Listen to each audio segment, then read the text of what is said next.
All right, shalom. Let's find out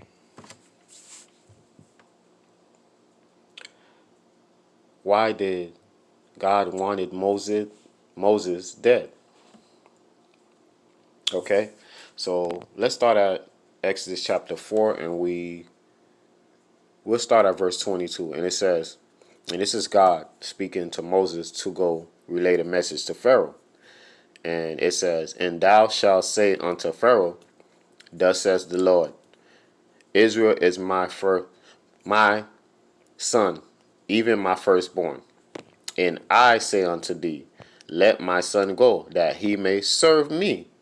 And if thou refuse to let him go, behold, I will slay thy son, even thy firstborn. So now, God relayed this message to Moses to relate to Pharaoh. And it says, verse 24, a lot of people are confused about this verse. And it came to pass by the way in the end that the Lord met him and sought to kill him. Now, this is talking about Moses. The Lord was about to kill Moses. Now, why? Then Pharaoh took a sharp stone and cut off the foreskin of her son and cast it at his feet and said, surely a bloody husband thou art to me. Now, she circumcised her son, who is Moses' son also. This is Moses' wife, Zipporah, and she threw the foreskin at Moses' feet. And look what the next verse says. So he let him go. Then she said, a bloody husband thou art because of thy circumcision. Who let him go? Remember, verse 23. It says, verse 24. It says, and it came to pass at the end, the Lord met him and sought to kill him. So the Lord was about to kill him. This is when his wife circumcised his son, threw the foreskin at his feet, and then it says, verse 26, so he let him go.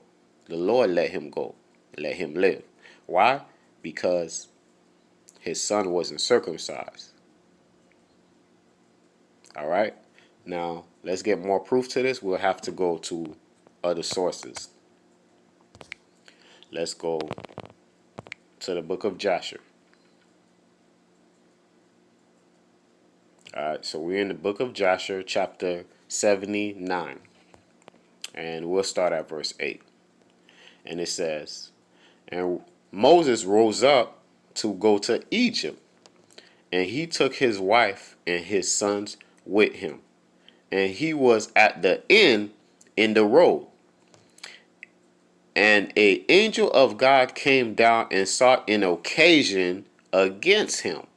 Why? Verse 9.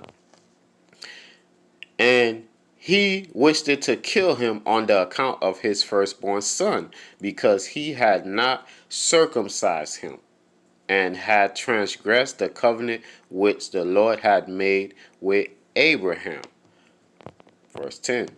For Moses had hearkened to the words of his father-in-law, which he had spoken to him, not to circumcise his firstborn son. Therefore he circumcised him not. Now remember, it's Hebrew custom, not only custom, it's the law of God, that every son be circumcised on the 8th day after their birth.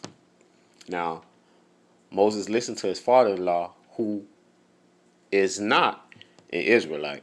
He listened to his father-in-law, so his father-in-law seen nothing wrong with not circumcising his son. So Moses listened, and this is a covenant that was made with his forefathers and God. So notice that that covenant had to continue. All right, verse 11, and it says, and Zipporah saw the angel of the Lord seeking an occasion against Moses, and she knew that this thing was owing to his not having circumcised her son Gershom. And Zipporah hesitated and took off the sharp stone that were there, and she circumcised her son and delivered her husband and her son from the hand of the angel of the Lord. So we see we get a clear picture of what happened in the book of Joshua, that it was the angel trying to kill Moses, And once her son was circumcised, the angel let Moses go and didn't kill him. All right, let's go back so we get a clear picture. Now we know it's talking about Moses in Exodus chapter 4, verse 24, because the Lord was speaking to Moses in verse 23, and it says, "And I say unto thee, let my son go, that he may serve me. And if thou refuse to let him go, behold, I will slay thy son, even thy firstborn." This was the message God gave to Moses to give to Pharaoh. And Moses on his way to go give the message, and it came to pass by the way in the end that the Lord met him and sought to kill him. And God tried to kill him. Now, he can't go try to give a message to Pharaoh, message to his people. He's supposed to be God's servant, but yet you're not following God's commandments by circumcising your son.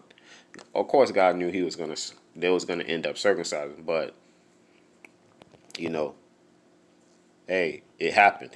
Then Zipporah took the sharp stone and cut off the foreskins of her son and cast it at his feet, and said, "Surely bloody thou art to me." Verse 26. So he let him go. Who let him go? The angel of the Lord. Then the angel let him go. So he let him go. Then she said, "A bloody husband thou art because of thy circumcision." He let him go. Who let him go? The angel that was going to kill him. Okay, so the book of Joshua gave a more clear picture. Should we get circumcised? Of course. Jesus Christ, Yahushua, whatever name you want to call him, got circumcised. Whatever name you want to call our Messiah, he got circumcised. So if we say we follow him, we should get circumcised. Now, is circumcision alone will save you? Of course not. But if we want to be followers of Christ, followers of our Hebrew fathers like Moses, David, and of course especially Christ, we definitely should get circumcised. All right? And with that, shalom.